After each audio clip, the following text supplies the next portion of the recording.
Bend the knee. Yo, what's going on? This is Don Willie back at you again with another No Frills review. This time, doing spoilers for Game of Thrones Season 5, Episode 3, High Sparrow. I'm not going to be doing this like how I did my non-spoiler review, where I just basically went over scene by scene what was happening. I'm just going to talk about the characters in general, what they did, what I liked, what I didn't like, and just my overall impressions of the episode. So, might as well start at the beginning with Arya in the House of Black and White. So, we get to see her in the beginning stages of her being in the House of Black and White, and not exactly understanding what it is that she's doing there, mainly because, Jack and Hogard never explained to her how the Faceless Man thing works. She's thinking, all right, well, you're an assassin. You're going to teach me how to be an assassin. And, for you book readers, we find out that, spoilers, we find out that basically, once you give yourself over to be a Faceless Man, you are an assassin for hire to a certain extent, but it's mainly a religious order. And, religion played a big part in this episode of religion and tradition. So, we had her dealing with coming to terms with that.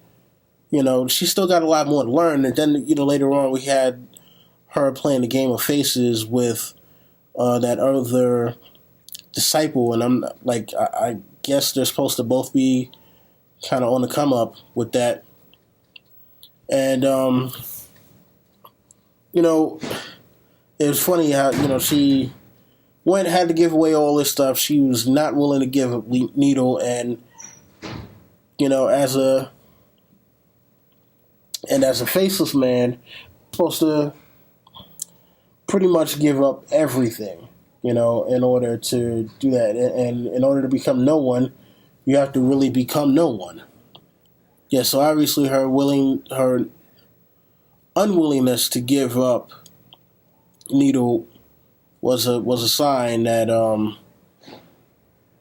she's not that she's just not ready to become a Faceless Man, but this wasn't exactly what she signed up for, and so she's gonna try to work the system the best way that she possibly can. Hopefully, like even as book readers, we don't know what the ultimate consequences are going to be for her choosing still to have part of Arya Stark. To have that part of her life. So, shifting over to another Stark, let's talk about Sansa. So, I'm not going to sit here and keep reiterating, how I figured it out before anybody else. Whatever. The signs were there, when they essentially talked about who wasn't going to be in the show. In order for you to get certain storylines, you had to assume that Sansa was going to get a lot more. They left Robin in the Eyrie, and they decided to marry Sansa off to Ramsay Bolton. Now, the only thing that kind of threw me for a loop is the fact that Peter Baelish walked Sansa Stark in and not Elaine Stone, which means to me that he has a much bigger plan that that hasn't yet been fully fleshed out, at least for us as watchers of the show. It's a lot different in the books. She doesn't leave the Vale. She stays there as Elaine Stone, and Littlefinger's trying to plot to marry her off to Robin Arryn's cousin, Harold Harding. So, we got to see exactly how that plays out. The funny thing is Peter Baelish in the show, a lot of people say that he's not as clever as he is in the books because of certain things like, when he puts lights out the moon door and, was pretty much basing his fate on whether or not Sansa was going to testify on his behalf. But I think his cunning is a little bit different because he's gotten to the point where he's manipulated people to where it's like, you know what? I'd rather trust him than some of these other people out here. The funny thing, him talking to Ramsay and saying, I know nothing about you, I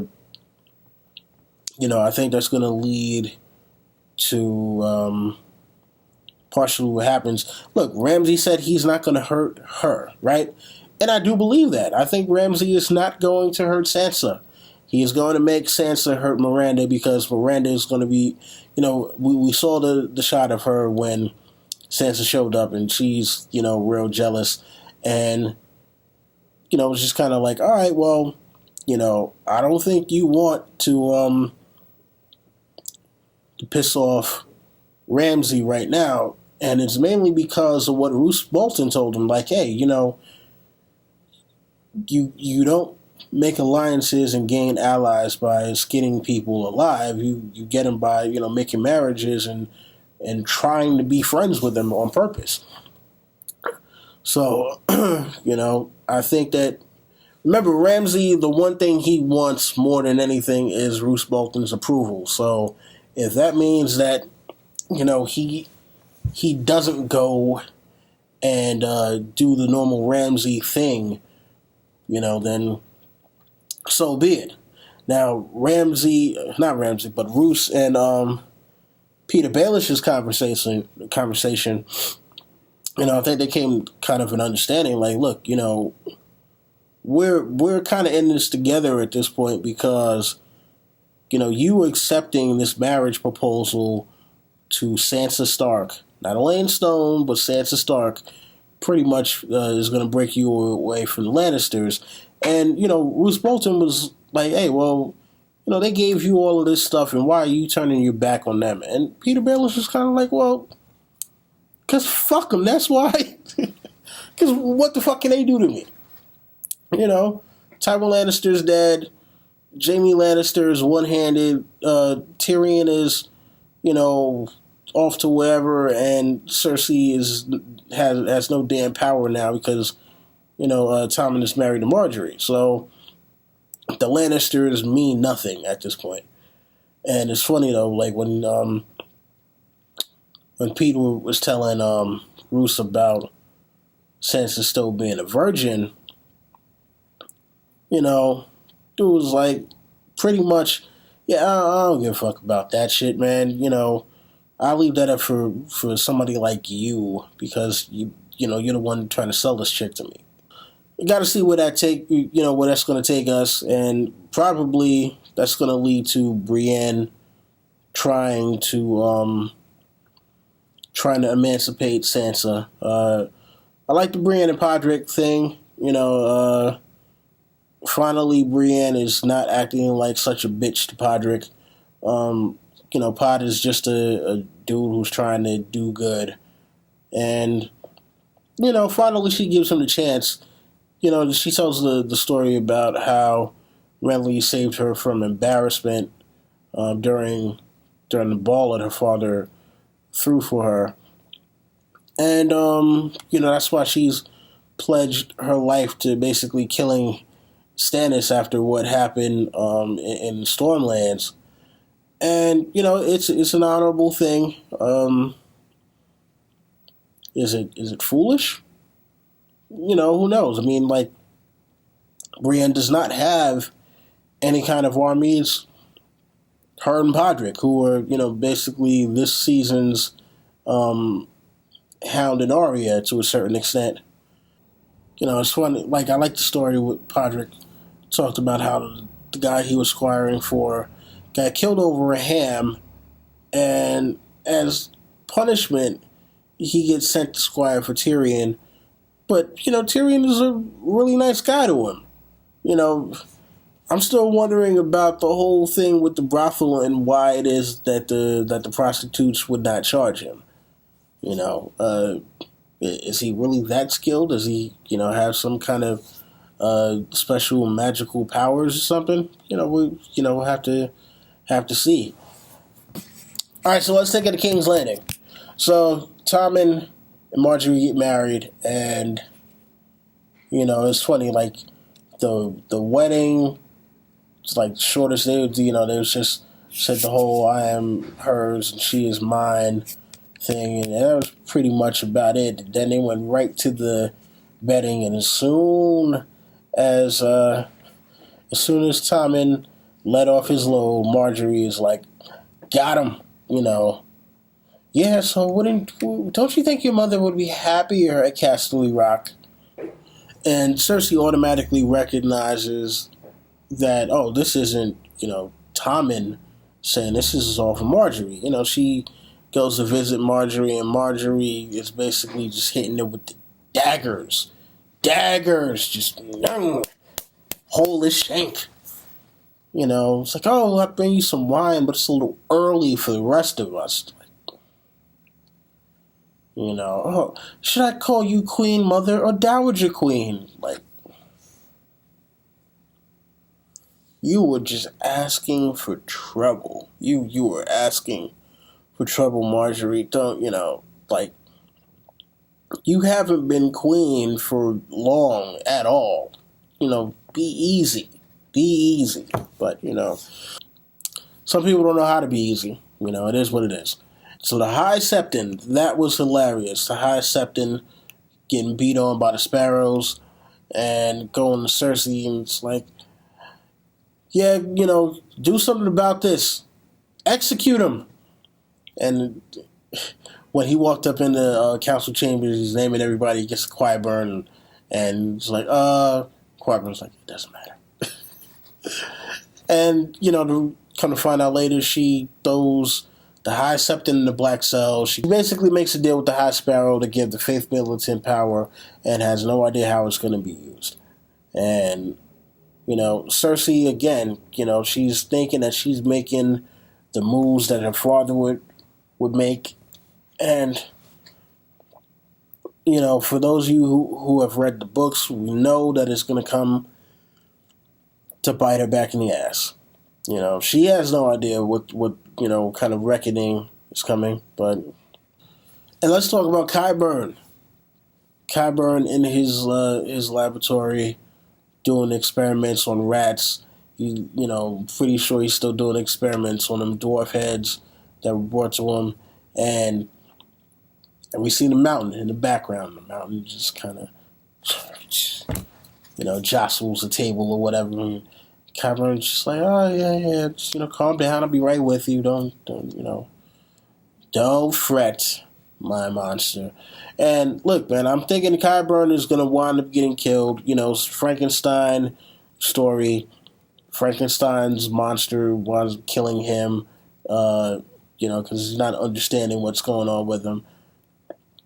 I don't think that you make that kind of zombie and unleash him to the world and just think everything is going to run smoothly. It just doesn't happen that way at all.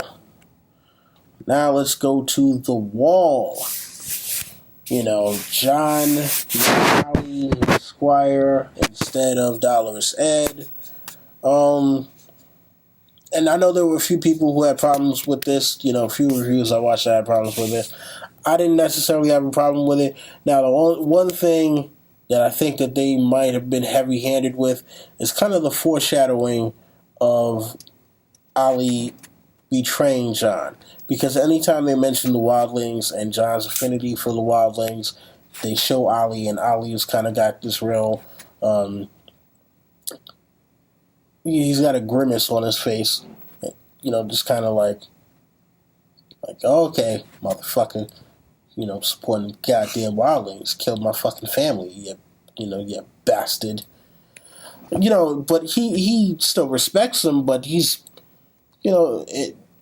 pissed off, and rightfully so. I'm like, shit, man, these guys came through this village, they fucking killed killed my family, and now you want to give him amnesty and shit.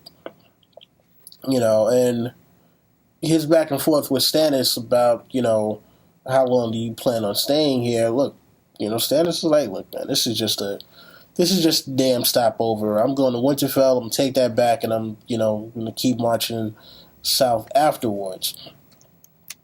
And yeah, listen, Jon could have became Lord of Winterfell, but he decided, Night's Watch is what he's gonna do. I mean, like, it's funny because somebody else brought up that Bran is still alive, and they're like, oh, why didn't he just tell him that Bran and Rickon are still alive? Well, with the Bran thing, Bran went north of the Wall to they have no idea where. And as far as Rickon is concerned, I don't even know that he knows that Rickon is necessarily alive, because I don't believe that, if I'm not mistaken, I don't think that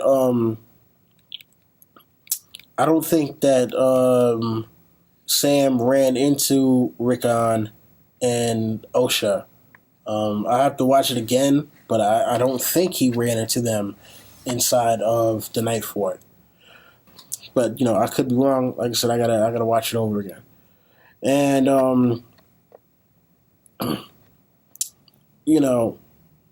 that, like I said, that whole back and forth was pretty interesting. With Stannis was like, "Oh yeah, your father was such an honorable man," and Jon is like, "Thank you," and Stannis is like, "I didn't mean that as a compliment. Your father being honorable got him killed." But look, Stannis for the most part is known as an honorable man, but also he can be kind of a dick. It is what it is with that. Now, we might want to see Stannis as this guy who's immune to the trappings of power, but, the fact that he's burning people alive goes to show that he's not immune to how power can corrupt you. Now, he may not be as malicious as other people with power, but, look, he's not perfect in the way that he uses his power. There was no reason for him to want to burn Mance Rayder in front of all of his people. He didn't have to execute him on a public level, at least not make it a spectacle like that, where he's like, oh, I want to show everybody his suffering. But then you get Jon and talking to Davos, and Davos is putting him on. He's like, look, man, you still have enemies here, and at the end of the day, yeah, you might need a lot more help than you think that you actually do, especially because of the wildling situation. And, I think that's going to be foreshadowing to what could happen to him later on in the season. For book readers, we know what that means. For show watchers, you'll just have to see. But, I mean, if this is true, I heard that what happens at the end of Dance with Dragons does not happen the same way in the show. So we'll have to see how that all pans out for him. Then we get the famous beheading of Janos Slynt. Jon Snow is Lord Commander now, and you have people who have been against him for a very long time, who are nervous as to how he's going to use his power. And Alistair Thorne, rightfully so, is thinking, when he talks about digging a new latrine, and like kind of all eyes are on him, and you just see the tension building, and he's just like, yeah, it was, a perfect job for a ginger, and everybody gets a laugh out of it. And then he names Alistair Thorne First Ranger, and, rightfully so, because, look, Alistair Thorne is the most experienced man on the wall, period, or at least the Castle Black, right? So, yeah, there's no reason for him to shit on a dude other than just to say, yeah, I know that, we don't get along, so, I'm just going to hold this personal grudge against you. But then when he goes to send Janos Slynt to, I forgot exactly what it was called, and dude lashes out at them like that, the look on his face when Dolorous Ed walks up to him, Alistair Thorne is standing there, and then Alistair Thorne just kind of moves out the way, like, go right ahead. You know, the look on his face was priceless. Then when he gets him outside, and you know they took away the line from the book, Ed fetch me a block, you know, which was a fun line, but now it's, you know, Ollie give me my sword, and I think it's still more of the foreshadowing of the possible betrayal from Ollie. I thought it was cool, and I said this in the spoiler review I did that unfortunately I wasn't able to upload. The scene with him cutting General Slint's head off, you know, that was some great effects work, because, you know, unlike when they had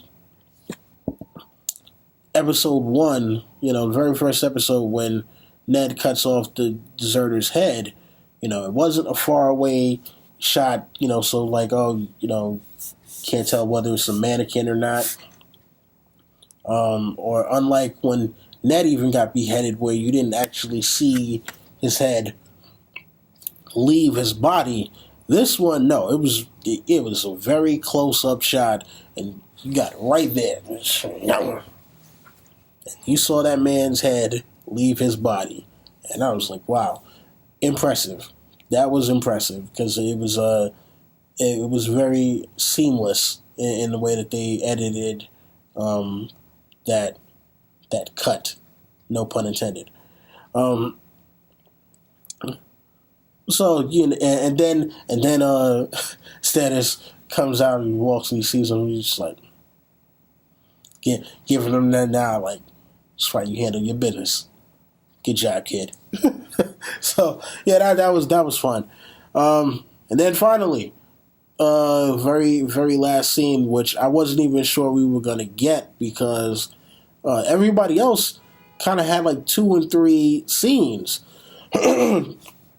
So when Tyrion and Varys pop up, it's like, oh, okay, this is different. You know, nobody usually gets just a scene just at the end and that's it. So, you know, Tyrion is sitting up there like, open and close. I gotta get out of here. I'm going mad. And it's like, look, Varys is trying so hard to talk sense into Tyrion, and Tyrion just does not want to hear it. And, you know, while I like the episode overall, I think that particular thing was a little maddening. Yeah, the fact that he didn't want to listen to Varys. You know, and then he goes into the brothel, and in the books, he's not shy about dealing with whores, as the, you know, I guess they decided to make him more traumatized. And, you know, he's out in the street and listening to the Red Priestess. And the thing that I do like is the fact that, and we never really got this illustrated before, Tyrion actually understands a few different languages. You know, like, yeah, when they said it was good luck to rub a dwarf's head, I guess that was either in Valyrian or some other language based in Essos, but he, you know, responded to him in the common tongue, and I was like, oh, that's cool, you know. And then listening to the Red Priestess, now I don't know if he thought that he was recognized by her or not, but, you know, it was definitely a thing where that scene was kind of stand out in the fact that you have, you know, this Red Priestess, she's talking and talking, and then she looks right over at Tyrion, who is not necessarily in her main field of gatherers at all. You know, he's off to the side, you know, doing his own thing, and she, you know, kind of looks at him, and then, you know, I'm guessing that's, you know, foreshadowing that Tyrion will somehow become a servant of the Red God, I think. You know, and then ultimately we have the scene with Jorah Mormont recognizing him and kidnapping him. Now, the thing I'm wondering is, you know, if Jorah Mormont recognizes him, how is it that he recognizes him? Because he stopped being a spy for Varys before the Battle of the Blackwater. During season 1, he hasn't been a spy since season 1. So the thing I'm wondering is, how would he recognize Tyrion, especially since he hasn't been back to Westeros? How was he learning anything about, like, how would he know that Tyrion has the big scar on his face? Or even who he is, because, like, had he met him before? Like, that's something that's never kind of explicitly explained. But, and then when he says, I'm going to take you to the queen, I'm like, look, I don't think Daenerys is going to forgive Jorah for bringing her Tyrion Lannister, because Tyrion Lannister is a pretty smooth talker. And I'm pretty sure he can reason with Daenerys and just let her know that, it wasn't my fault what happened to your family. I was a kid back then, with no kind of military anything going on. And as you can see, I'm here now. I killed my father. Everybody thinks that I killed my nephew, and I'm here right now to try to put you back on the throne. As much as Jorah thinking that him capturing a Lannister will automatically put him back in Daenerys' good graces, I'd have to say no. Anyway, yeah, I'm going to bring this one to a close. I actually have to get to work, So, you already know the deal. Rate, comment, subscribe, share, tell your friends, all that good stuff. Come back for more. Next up, I got Sir Bronn of the Blackwater, and Lysa Arryn. All right. If I don't get to them today, then I will definitely get to them tomorrow. Today's my mom's birthday. So I know she's not going to see this, but happy birthday, Mom. All right. Yeah. And that's been my time. Don Willie, I'm out.